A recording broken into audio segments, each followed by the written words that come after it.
Hey all, just wanted to come outside and give you another sample of something that you could be working on at home. I'm just going to talk a little bit about transition footwork and kind of a little system that I set up outside for you guys to work on that. We're going to be working on footwork, and so I just wanted to come outside and use some things that are available. We happen to have chalk at home, so I'm going to lay down some lines here on the concrete, and what we're going to be working on is some footwork for transitioning.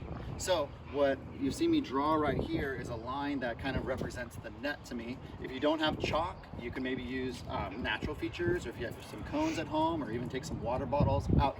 Anything where you could kind of mark the distance that you're going to be away from the original line that you're designating at the net. So I drew the net here, and then what I want to do is I want to draw some lines away from that. So I'm going to start, I'm going to take a big step back and draw a line. I'm going to draw lines and lines and lines.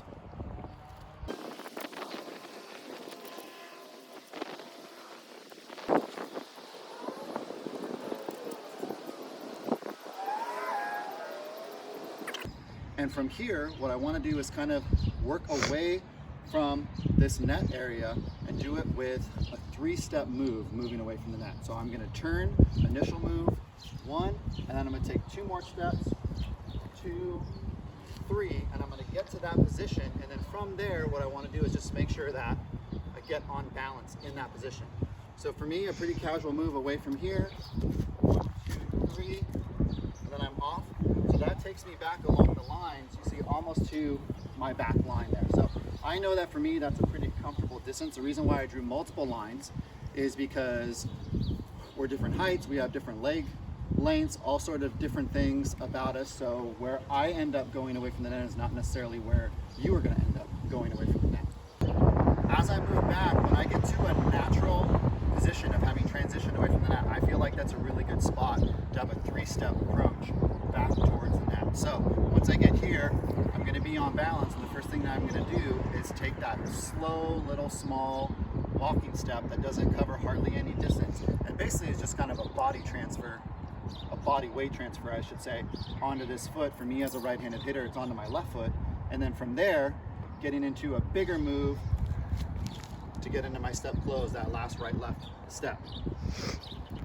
If I were to come from further away, let's say all the way back behind where those lines are, obviously I'm further away from the net, so that might be a good chance to add another step into your approach. That's where a 4-step approach might come in handy. So then from that point, I'm moving with 2 steps.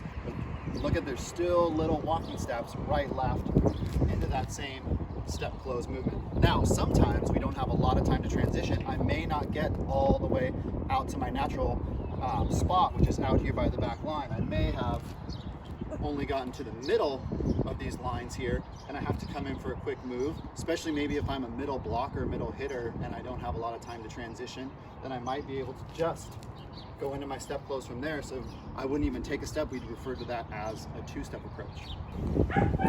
So 3 things I want you to practice in terms of your movement away from the setup. One is finding out where that natural transition is. If you just come off, 1, 2, 3, and then from there get on balance, where is that natural distance away from the net? For me, it's this pink line right here all the way back to the net, which is right there.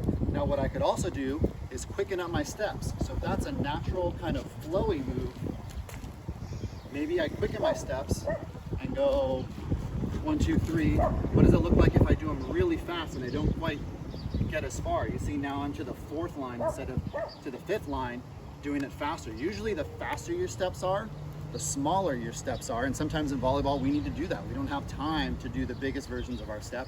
We have to do really quick, small ones. And then the last one would be if I get to my natural transition, but maybe it's a little bit slower of an evolving play, or maybe I didn't have to dig the ball, maybe I'm an outside hitter and I have extra time, and what I can do is I can make a second adjustment and get even more space away, or maybe I know that the set's going to be off the net or something like that, and I want to create a little bit more distance.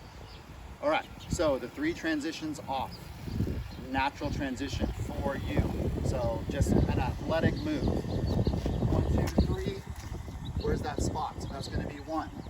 The second one, same footwork, but just quick. 1, 2, 3. And we're off the net. I'm not quite as far back. And then the third one, 1, 2, 3 on balance, and then readjust and be even further. Okay, and remember, coming back to the net, those are going to be 3 different types of approaches. So if I do the normal one, that's 3 steps. Little walking step, step close and jump. Okay, if I go for the quick one, then that's just going to be no front step, just going forward right into my step close. And if I do the last one, that extra little kick out to get a little bit more space, and now I'm going 1, 2, 3, 4 for a 4-step approach.